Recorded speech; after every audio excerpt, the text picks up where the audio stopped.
Hello friends, welcome to our channel Jharkhand परीक्षा students. आज 30th of July है और आज से झारखंड से रिलेटेड जितने भी इंपॉर्टेंट करंट अफेयर्स बन सकते हैं एग्जाम पॉइंट ऑफ व्यू से, उन सभी पर हम लोग डिस्कशंस करने वाले हैं। और अंत में मैं आपसे 2 क्विज क्वेश्चंस भी पूछने जा रहा हूं, जिसका आंसर आपको कमेंट बॉक्स में करना है। पहला क्विज क्वेश्चन तो आपका झारखंड करंट अफेयर्स से ही रिलेटेड होगा और दूसरा क्विज क्वेश्चन आपका झारखंड जीएस से रिलेटेड होगा। तो आंसर जरूर करें, इससे आपका रेगुलर बेसिस पर रिवीजन होते रहेगा। चलिए, आज के लिए पहला क्वेश्चन है आपका, झारखंड में कब से कब तक विश्व स्तनपान सप्ताह का आयोजन किया जाएगा। इसे हम लोग कहते हैं ग्लोबल ब्रेस्ट फीडिंग वीक। तो ये जो है आपका हेल्थ मिनिस्ट्री के द्वारा ये अनाउंसमेंट की गई है और ये जो है आपका 1 से 7 अगस्त तक इसे आयोजित किया जाना है झारखंड में। अब इसमें अवेयरनेस को लेकर क्या क्या स्टेप्स लिए जाएंगे, स्तनपान का क्या क्या बेनिफिट्स है, इनके बारे में लोगों को जागरूक कराया जाएगा। क्योंकि अभी भी झारखंड में कुपोषण जो है एक बहुत ही बड़ी बीमारी के रूप में फैल रहा है। ठीक है, तो इसलिए हम लोगों को अगर इसको कंट्रोल में लाना है तो लोगों के बीच में अवेयरनेस फैलाना ही होगा। तो इसीलिए ये जो है आपका स्टेप लिया जा रहा है झारखंड हेल्थ मिनिस्ट्री के द्वारा। तो इसमें जो है आपका क्या, इसका थीम थोड़ा समझ लीजिए। ये तो मैंने आपको बता ही दिया। थीम है आपका protect breast feeding a shared responsibility. ये इसका थीम हो गया कि इस बार का, इस वर्ष का विश्व स्तनपान सप्ताह का थीम है protect breast feeding a shared responsibility. चलिए, विश्व स्तनपान सप्ताह का आयोजन सामान्य या सीजरन दोनों तरह की डिलीवरी में शिशु को जन्म के 1 घंटे के अंदर स्तनपान एवं 6 वर्ष की आयु तक सिर्फ स्तनपान पानी नहीं देना है, इस पर केंद्रित होगा। साथ ही समुदाय एवं संस्थान स्तर पर खिरसापान एवं 6 माह तक सिर्फ स्तनपान, कम से कम 2 वर्ष तक स्तनपान पर केंद्रित गतिविधियों के साथ इस सप्ताह को मनाया जाएगा। अब इसका महत्व क्या है ये थोड़ा सा आप समझ लीजिए। बच्चों के पूरी तरह से मानसिक एवं शारीरिक विकास हेतु स्तनपान अत्यंत महत्वपूर्ण है। यह शिशु मृत्यु दर एवं बाल मृत्यु दर की कमी लाने में भी सहायक होता है। स्तनपान में शिशु को आम बीमारियों जैसे दस्त रोग, निमोनिया के खतरे में 11 अगर नियमित ढंग से कराया जाए तो इसमें जो है आपका दस्त रोग या निमोनिया जैसे बीमारियों में 11% से लेकर आपका जो है 15% तक की कमी लाई जा सकती है। मैंने इस टॉपिक को इसलिए पढ़ाया क्योंकि हम लोगों को NHFM 5 पढ़ना है। जब हम लोग NHFM 5 पढ़ रहे होंगे और अगर हम लोग ये सारे कॉन्सेप्ट को अच्छे से समझे होंगे तो ये रिपोर्ट आपके लिए कोई मुश्किल रिपोर्ट नहीं होने वाली है। क्योंकि अगर आप फर्स्ट टाइम देखेंगे तो अचानक से ये आपका 200 से 250 पेज का रिपोर्ट अकेले होता है, क्योंकि बाकी स्टेट्स का आ गया है। मैं इंडिया बेसिस पर स्टडी कर चुका हूँ, इसलिए आपको बता रहा हूँ और ये सारी डिटेल्स आपको बताते रहता हूँ। यही सब मिलकर आपका NHFM 5 बनाएगा, यानी कि आपका नेशनल हेल्थ फैमिली मिशन 5वां सर्वे है, ये 5th फेज आपका कह लीजिए। चलिए, सेकेंड क्वेश्चन में आइए। सेकेंड क्वेश्चन है आपका, अभी वर्तमान में झारखंड के खेल मंत्री कौन है। तो यहाँ पर क्या है ना, थोड़ा सा विभागीय डिविजन्स किया गया है। तो वो आपको 4 मंत्रियों के पास कौन कौन सा नया विभाग आया है वो आपको पता होना चाहिए। इस पर्टिकुलर क्वेश्चन का करेक्ट आंसर हो जाएगा आपका option number C, Hafizul Hasan. देखिए, हफीजुल हसन जी के पास जो डिपार्टमेंट्स थे वो आपका अनाउंस्ड पहले ही किया जा चुका था, लेकिन ऐसा जो एक ऑफिशियली बोलते हैं ना कन्फर्मेशन, वो नहीं लगा हुआ था। लेकिन आपका यहाँ पर देखिए, यहाँ पर मैंने डायरेक्ट ही वो PDF लिया है आपका यहाँ पर। तो ये जो है आपका हाँ, एक सेकेंड, यहाँ पर देखिए 28 जुलाई को ये डिसीजन लिया गया। आप किनके पास क्या क्या विभाग है ये इंपॉर्टेंट है अपने काम का।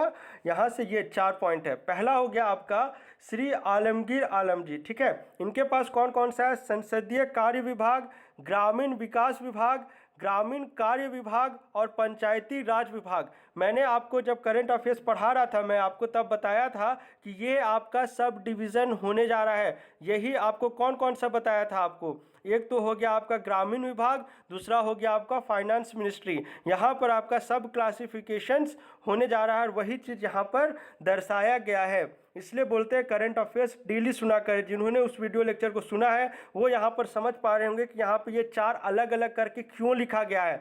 मतलब एक होता है ना, ग्रामीण विभाग में ही हम लोग कह देते ग्रामीण विकास विभाग या ग्रामीण कार्य विभाग, इसे अलग अलग करने की क्या आवश्यकता थी? आवश्यकता थी, इसलिए यहाँ पर अलग किया गया। 3 डिविजन्स किए गए हैं इसमें। चलिए सेकेंड में आइए, रामेश्वर उरांव जी, इनके पास है आपका वित्त विभाग, योजना एवं विकास विभाग, वाणिज्य कर विभाग, खाद्य सार्वजनिक वितरण एवं उपभोक्ता मामले के विभाग। तो यहाँ पर आपको 2 यहाँ पर सब डिविजन्स किए गए। देखिए फाइनेंस मिनिस्ट्री पहले भी थी, लेकिन इसका और सब क्लासिफाई करके ये 2 बनाया गया। कौन कौन सा? योजना एवं विकास विभाग और दूसरा हो गया वाणिज्य कर विभाग। ये तो पहले से इनके पास था ही, पहले से आपको कौन सा था? ये 2 पता था, मतलब 1 और 4 नंबर। और इनमें कौन कौन सा पता था आपको? संसदीय कार्य विभाग और पंचायती राज विभाग, ये 2 एडिशन है।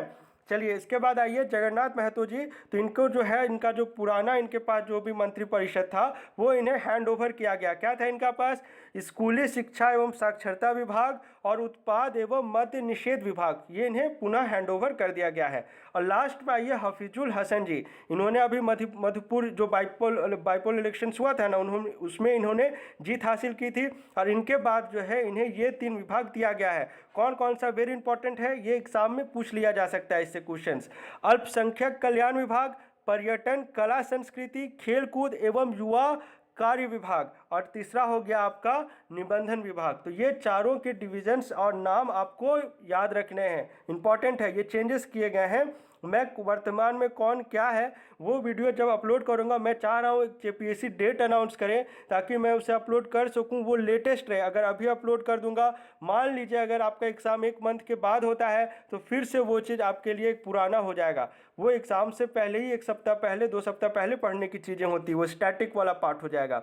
चलिए थर्ड क्वेश्चन में आइए, इसे आप वेरी वेरी इंपॉर्टेंट वाले कैटेगरी में मार्क करेंगे, क्योंकि मैंने आपको बताया आपको पता होना चाहिए कि जो मनरेगा मजदूर हैं उन्हें या प्रवासी मजदूर हैं उनमें अगर उनके किसी प्रकार की मतलब मृत्यु हो जाती है, मतलब सामान्य मृत्यु हो या फिर काम करते समय मृत्यु हो या फिर उन्हें कुछ ऐसे इंजरी हो जाती है जिनका कोई इनका जैसे हाथ ही कट गया या पैरालाइज हो गए, तो इन दैट केस इन्हें कितने रुपए देने का प्रावधान है ये सब आपको पता होना चाहिए। बुक्स में आपको ये सब चीज़ नहीं मिलेगा, इसीलिए आपको करंट अफेयर्स के थ्रू ये सब पढ़ना होता है। क्वेश्चन में आइए, पहले इसमें 3-4 चीज़ हम लोग पढ़ने जा रहे हैं। आंशिक रूप से विकलांग होने पर मनरेगा मजदूरों को कितने हजार रुपए तक देने का प्रावधान किया गया। यहाँ पर बोला जा रहा है, एक्चुअली इस क्वेश्चन को ही छोड़ दीजिए, आप यहाँ से समझिए इसे, ठीक है। देखिए अगर नॉर्मली कुछ उनका जो है एक्सीडेंट टाइप से हो जाता है, ऐसे समझिए अगर जो है उनका सामान्य मृत्यु होती है तो इन्हें 30,000 रुपये देने का प्रावधान है, और अगर एक्सीडेंट होता है आंशिक रूप से विकलांगता होती है तो इन्हें 37,500 रुपये देने की प्रावधान किया गया है। और आपका अगर मान लीजिए डोभा में काम करते वक्त इनकी मृत्यु होती है तो इन्हें 50,000 रुपये, और अगर मान लीजिए इनकी जो है मतलब अगर ये काम कर रहे हैं और वर्किंग आवर में इनकी पीरियड उस पीरियड के दौरान इनकी मृत्यु होती है या फिर इन्हें कुछ ऐसा इंजरी होता है जो इरिप्लेसेबल हो, तो इन डैट केस इन्हें 75,000 रुपये इनके जो भी फैमिली मेम्बर्स है या फिर इन्हें अगर एक्सीडेंट केस है तो देने का प्रावधान किया गया है। ये कुछ चेंजेस किया गया है और ये जानकारी अभी मनरेगा आयुक्त राजेश्वरी बी के द्वारा प्रोवाइड कराई गई हैं, इसलिए आपको पता होना चाहिए और अपडेटेड रहना चाहिए। थोड़ा सा पॉइंट वाइज समझ लेते हैं इसे। वित्तीय वर्ष 2021-22 के लिए अनुग्रह अनुदान हेतु राज्य कोष में कुल 10 करोड़ रुपए का बजटीय प्रावधान किया गया है और इसी रुपए का यूज़ किया जाएगा इन्हें आपका रुपए डिस्बर्स करने के लिए। अधिकतम 65 वर्ष तक के जिन मजदूरों ने किसी वित्तीय वर्ष में कम से कम 15 दिनों तक मनरेगा में काम किया है, उनका उस वित्तीय वर्ष तथा अगले वित्तीय वर्ष में मृत्यु अथवा दुर्घटना में मृत्यु अथवा अप्राकृतिक मृत्यु, हत्या सहित यानी मर्डर्स अथवा भंग, शरीर का कोई हिस्सा डैमेज हो जाना, तो उनके वैध उत्तराधिकारी या दुर्घटना से पीड़ित श्रमिक को अनुग्रह अनुदान की राशि का भुगतान किया जाएगा। ये कितना अभी अलॉट किया गया है? 10 करोड़।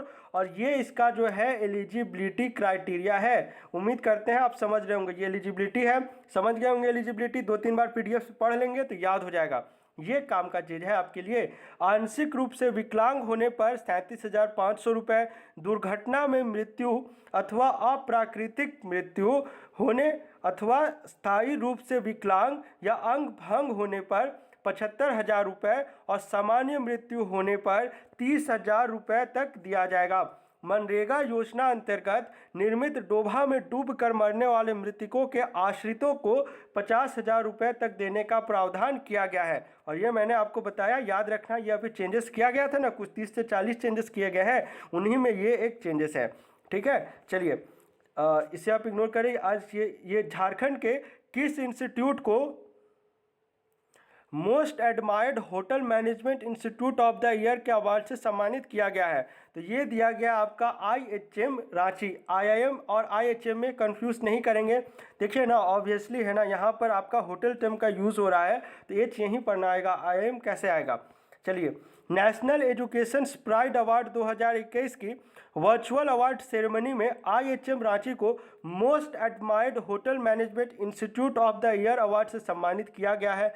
इस अवार्ड की घोषणा इस्पात राज्य मंत्री फग्गन सिंह कुलस्ते के द्वारा की गई थी। अब प्रीवियस क्विज क्वेश्चन को थोड़ा डिस्कशन कर लेते हैं। झारखंड के किस जिले में IIIT का निर्माण किया जाना है? तो ये जो है आपका कांके प्रखंड रांची में किया जाएगा। और आप सभी ने इसका करेक्ट आंसर किया, कॉन्ग्रेचुलेशंस। मोतीझरा झरना झारखंड के किस पहाड़ी में स्थित है? इस क्वेश्चन का भी आप सभी ने करेक्ट आंसर किया है, राजमहल की पहाड़ी। कॉन्ग्रेचुलेशंस। आज के लिए आपका क्वेश्चन है, झारखंड से किनका चयन अंडर-20 भारतीय फुटबॉल टीम में किया गया है? आपके ऑप्शंस हैं सुमति उरांव, ब्यूटी डुंगडुंग, सुरभि मुंडा या फिर option number D beauty Oraon. चलिए आंसर कमेंट करें। ये सब जो नाम है ना, सुषमा कुमारी हो गई, सुमति जी हो गए, ब्यूटी डुंगडुंग हो गया, ये सब नाम अगर आप अभी से नहीं थॉरो होंगे ना तो एग्जाम में आप पक्का कंफ्यूज हो जाएंगे कि कौन हॉकी से रिलेटेड है और कौन फुटबॉल से रिलेटेड है। क्योंकि ऐसा आपका 8 से 9 नाम यहाँ पर सामने आ चुका है जो वेरियस फील्ड्स में अंडर-19 हो, अंडर-20 हो, अंडर-16 हो या अंडर-21 हो, जिसमें वो नेशनल लेवल पर आपको जो है देश को रिप्रेजेंट कर रही हैं और झारखंड से बिलोंग करती हैं। इसलिए ये सभी नामों से आपको थॉरो होना पड़ेगा।